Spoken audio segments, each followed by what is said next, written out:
তেল দেওয়া হয়েছে, আর এখানে গরম মশলা দিলাম, শুকনো গরম মশলা।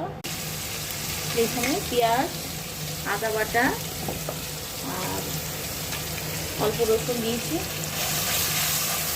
একটু কষিয়ে নেব।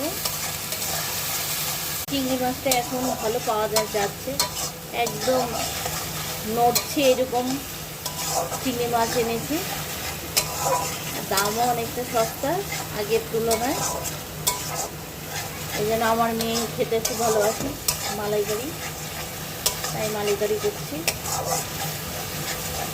সবারই ভালো লাগে চিংড়ি মাছের মালাইকারি, রান্না ভালো লাগে, বিশেষ করে বাচ্চাদের বেশি প্রিয় চিংড়ি মাছটা। নুন দিলাম, ধনে গুঁড়ো, হলুদ গুঁড়ো, জিরে গুঁড়ো দিয়ে দিলাম। ভালো করে কষাবো, তেল ছেড়ে দিয়ে একটু জল দিয়ে দেবো।